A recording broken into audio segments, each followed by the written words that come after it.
Dinah, daughter of Jacob and Leah, emerges briefly from the patriarchal shadows in a tale that wrenches the heart and provokes the mind.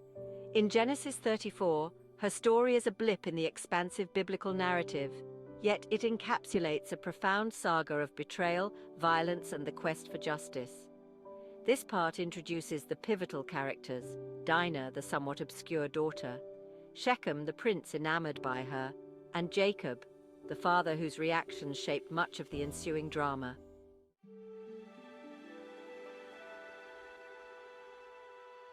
The story of Dinah is set against the backdrop of the ancient Near East, a region riddled with tribal politics and a strict patriarchal code. Women, often viewed as chattels of their male relatives, had limited autonomy. Understanding this cultural milieu is crucial to grasping the full implications of the events in Genesis 34, shedding light on the societal norms that dictated the actions and reactions of all involved.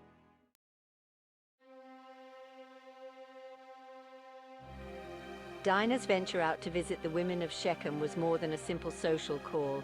It was a rare moment of autonomy in a constrained life. When I saw her, I was captivated, but acted in a manner that today would be unequivocally condemned.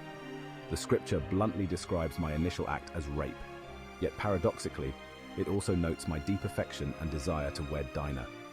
This dichotomy in Shechem's behavior invites a complex analysis of his character and intentions.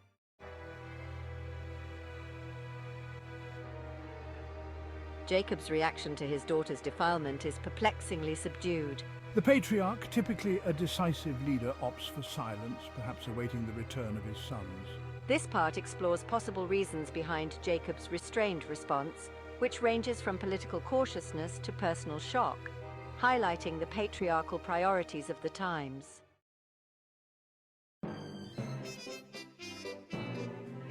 Following the incident, Shechem and his father Hamor approach Jacob and his sons with a marriage proposal, an offer that includes intermarriage and land rights.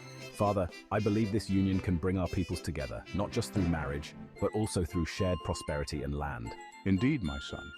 This proposal is not merely a personal request, but a strategic move to intertwine our destinies and strengthen our bonds.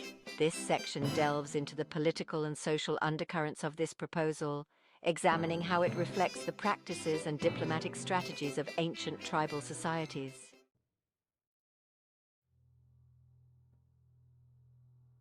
In a plot thick with deceit, Simeon and Levi, Dinah's brothers, craft a cunning plan under the guise of seeking justice. We will consent to this marriage, but only under one condition. All your men must be circumcised. Yes, it's a simple request, aligning with our customs and ensuring our communities can truly unite. They condition the marriage on the circumcision of all Shechemite males, an act they propose not for religious or cultural assimilation, but as a strategy for revenge. This part explores the layers of deception involved and reflects on the broader theme of vengeance that pervades the biblical narrative, raising questions about the moral fabric of these ancestral figures.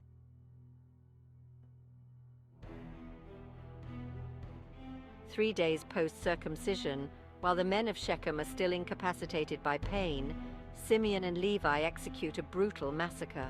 This is for Dinah. No one defiles our sister and escapes justice. Every male in this city must pay the price for what Shechem did. This is our retribution. Every male in the city is killed, an act of retribution that starkly contrasts the laws and covenants later established in the Mosaic Law. This section discusses the ethical and moral dimensions of their actions, challenging the reader to consider the complexities of biblical justice and the consequences of unchecked vengeance.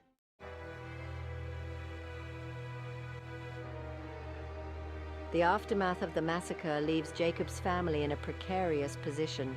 My sons, your actions, while driven by a desire to defend our honor, have now endangered our entire family amongst our hostile neighbors. Jacob, deeply troubled, rebukes his sons. His concern is not solely the moral failings of their act, but the danger it poses to their family's security. This part of the story examines Jacob's concerns about the political repercussions and the internal family dynamics, emphasizing the realpolitik that often underpins biblical narratives.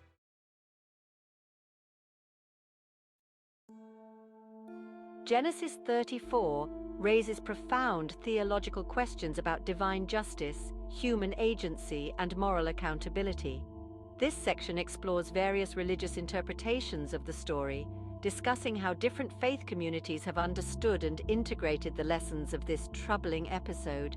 It also looks at the implications for contemporary faith practice and the theological challenges it presents.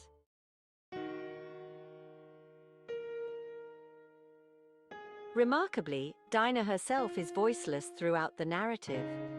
This section employs a feminist lens to critique her silence, considering what it signifies about the status and treatment of women in biblical texts. It discusses the implications of her absence from the dialogue and decision-making, reflecting on how this silence has been interpreted and challenged in modern feminist theology.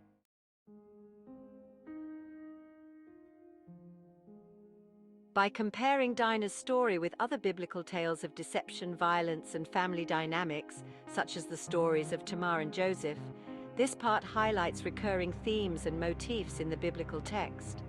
It provides insights into the narrative structure of the Bible and the lessons these stories might collectively offer about human nature and divine oversight.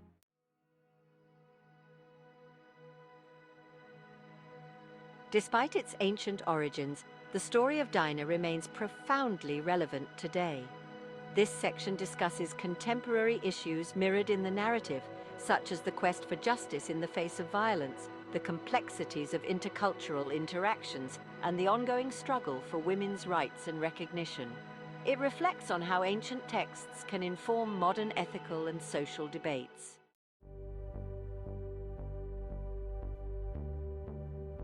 Over the centuries, Genesis 34 has inspired various artistic and literary interpretations, each casting the events in a different light. This part overviews significant portrayals in art, literature, and film, discussing how these creative works have influenced and been influenced by the biblical narrative. It also considers the impact of these interpretations on public perceptions of the story.